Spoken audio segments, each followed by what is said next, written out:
You stand against a tide. Takes more than strength.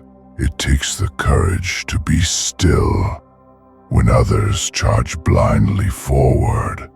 There was a time when the Horde was a name whispered with pride among the clans, when honor guided our actions, and our strength came from unity, not domination.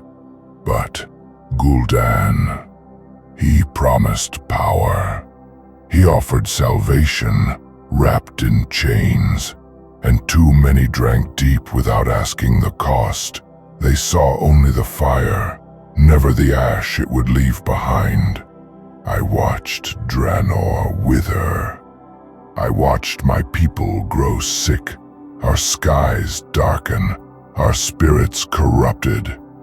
I was told to accept it, that to question was betrayal, that to resist was weakness. But I say this now: resistance is the first breath of a free soul. I am Durotan, son of Gul'dan, chieftain of the Frostwolves. I stood against Gul'dan when few others dared, not for glory, not for vengeance, but because someone had to say no. Someone had to remember who we were before the Fel took hold. Even in exile, I chose the harder path. I looked into the eyes of my mate, of my newborn son, and knew I could not give them a future built on lies.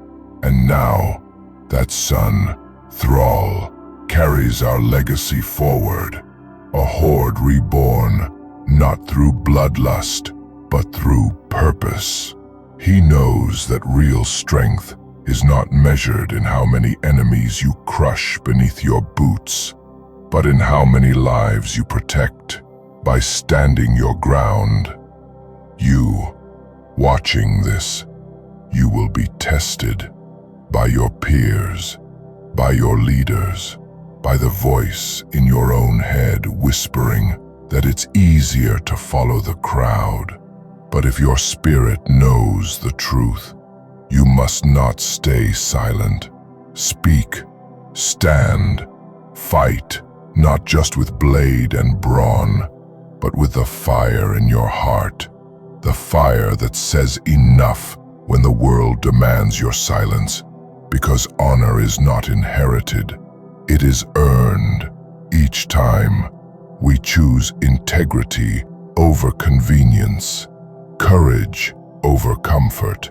And if you must walk alone to do what is right, then walk tall, for the Horde, for your people, for the future you believe in.